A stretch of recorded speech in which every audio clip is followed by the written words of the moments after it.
Because when you mentioned that you were hot, I was like, well, you're Same. Okay. That's why I didn't say it. But I won't say so because that's not I am gonna gonna be so far in. Sacrifice for your art. Yeah.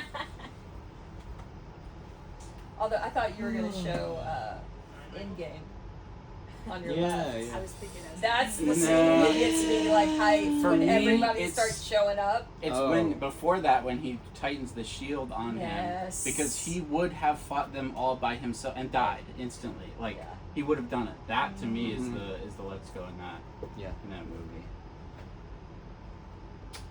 Okay. I don't need this presenter view type of thing. I took my notes on paper like a dinosaur or something. Do you want me to change it? You just gotta Screen go. mirroring. It was in the top. Mirror built-in display. Wow, that was easy.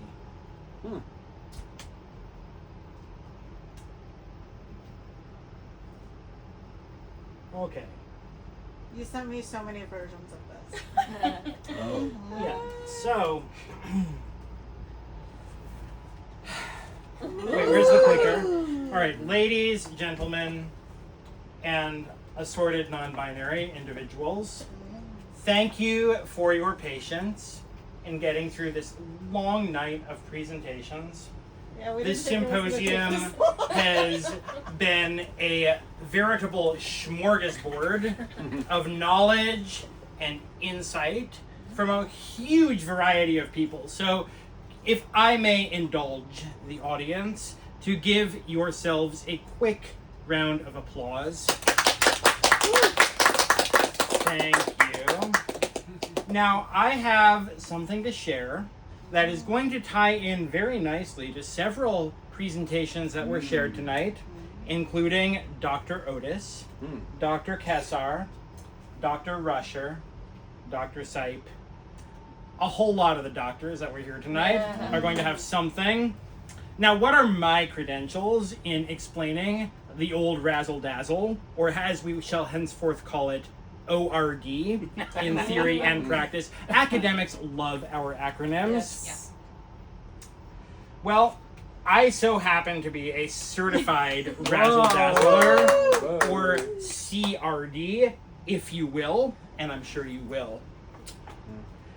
What are the origins of this phrase? Well, many people are familiar with the phrase, give him the old Razzle Dazzle, from the musical Chicago, or its Oscar-winning movie adaptation in which Richard Gere, as the shady lawyer Billy Flynn, gives this advice to the murderous ingenue, Roxy Hart.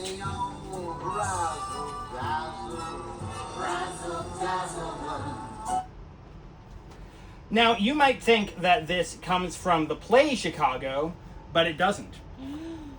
There's no reference to the old Razzle Dazzle in Maureen Watkins' original play from 1926. It was added by Fred Ebb for the musical, which premiered in 1975. So, to find the origins, we have to go back further. What?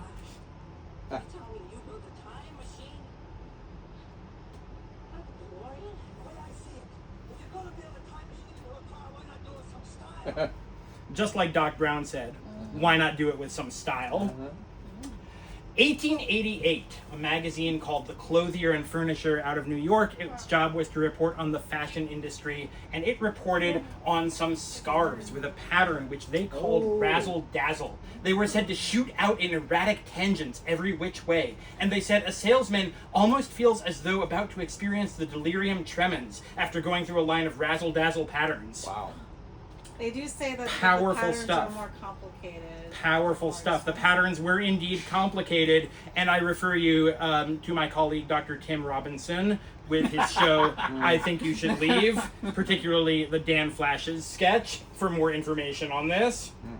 So what is it? Well, the people at Merriam-Webster have certain opinions on this. Some of them involve sports. They're wrong as shit. Thank you. Thank you for booing Merriam-Webster. I'm going to need that boo energy again later in this presentation. Well, maybe it's better to start with some examples. who has successfully given him the old Razzle Dazzle over the years in the human and animal worlds? Let's take a look. Baltimore Oreo. And I would like to give special thanks to my colleague, Dr. E.B. Merritt, for this photo of the hooded merganser, one of the great Razzle Dazzlers of the animal kingdom. So, what is it? Well, it's a great power. Just like the superheroes in Dr. Kessar's presentation, it can be used for good or for evil. It's available to everybody, but it's ultimately utilized by very few. Merriam-Webster may have been right about the whole confusing part. Now here's the real definition. The old Razzle Dazzle, or ORD, is making a bold and memorable statement through words, actions, and style. So what happens without it? Well, you may have heard of the male loneliness epidemic. And I've got...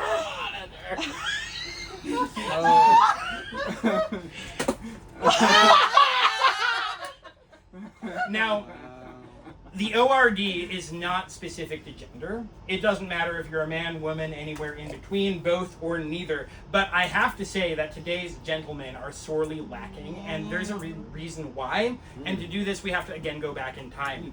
There is a thing called the masculine renunciation, and it corresponds right about with the foundation of today's capitalist society.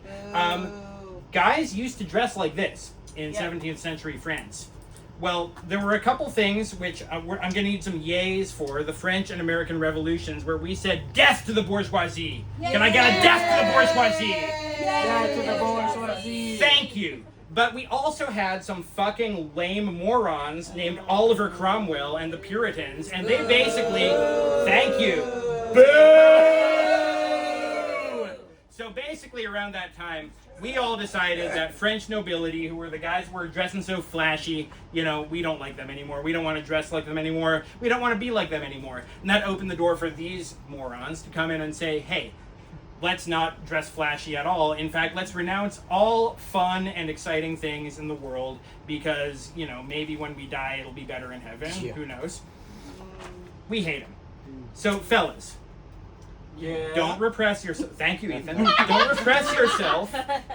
Express yourself. Yeah! And if you need some inspiration, I have some notable experts in the ORD here to provide some great insight. Don't cancel me, please, for using Jesus Horatio Christ as an example here. I am not here to comment on whether or not he was the savior of humanity, but I do want to say, here's some of the most famous stories about the guy.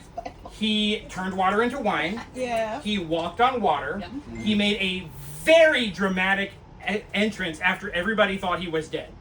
If that's not the ORD, I don't know what is. All right? So take some inspiration from Jesus Christ. Take some inspiration from Edgar Allan Poe. What? Edgar Allan Poe had a theory of writing which he called the single effect. He basically said, hey, if you're going to write a story, short story or a poem, every single word should be calculated to create a singular emotional effect in the reader. Well, that could apply to writing. That could apply to anything else in your life. That could apply to the way you dress. That could apply to the way that you make art. That could apply to the way that you take pictures of birds. Doesn't matter, right? You want to make a singular effect in whoever is seeing it. And really needs no explanation. Yes. Probably the biggest influence on myself as a musician and on my fashion, David Bowie. Well, here's a couple things he said. This guy's got no idea what he's doing. So if David Bowie has no idea what he's doing, that probably means it's okay for you not to know what you're doing. He also says, go a little bit out of your depth, right? Don't play it safe. Take a step further, and that's where you're going to find being some exciting stuff, some interesting stuff. So here's a couple quick notes.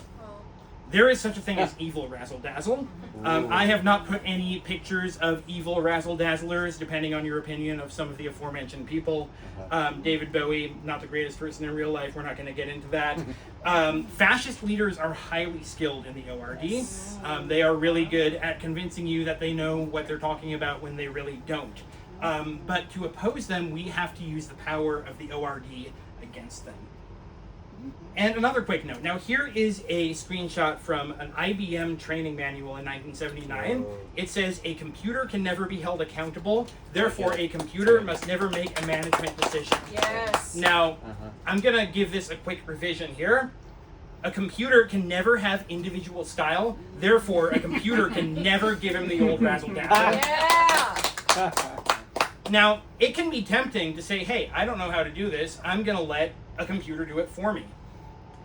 That could apply to art, that could apply to writing, anything like that. But here's why that's a problem. AI, the real cost has nothing to do with energy used by data centers. Yeah, that's bad. But here's the real issue. Razzle Dazzle is about creativity. Creativity is about taking risks. And typing a prompt into a billionaire's slot machine is the least risky creative activity that you can possibly take. So, I'm gonna need another. Boo! Is that Thank really you. the name of it? Is it actually called Grok? It actually is. It is a.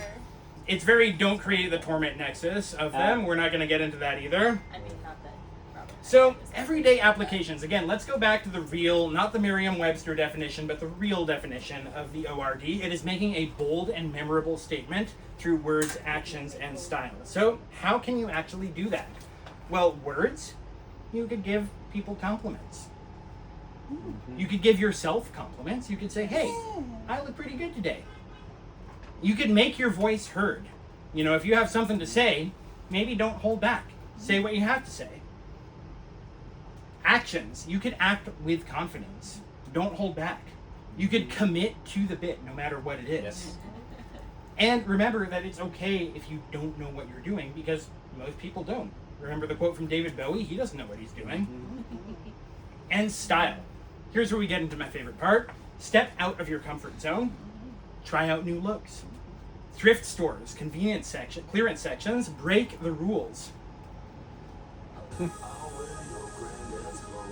What?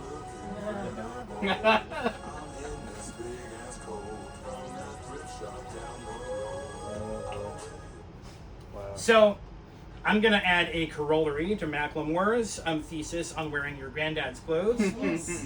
If you are a gentleman, try wearing your grandma's clothes and see where it gets you.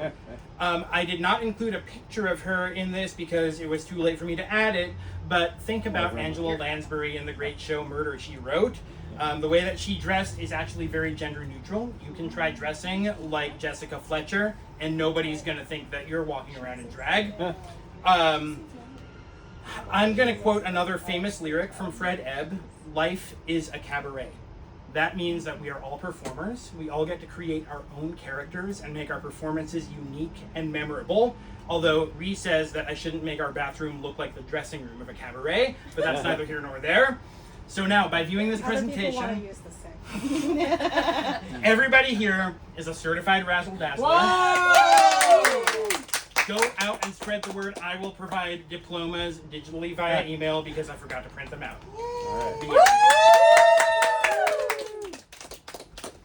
Bessie.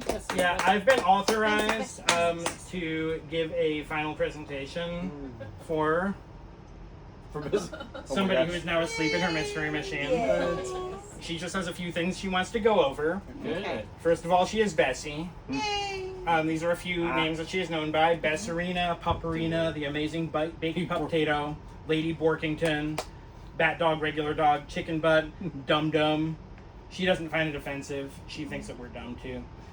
These are some things that she thinks are good: treats, the sun, presents, and walks. Some things that she does not like are baths.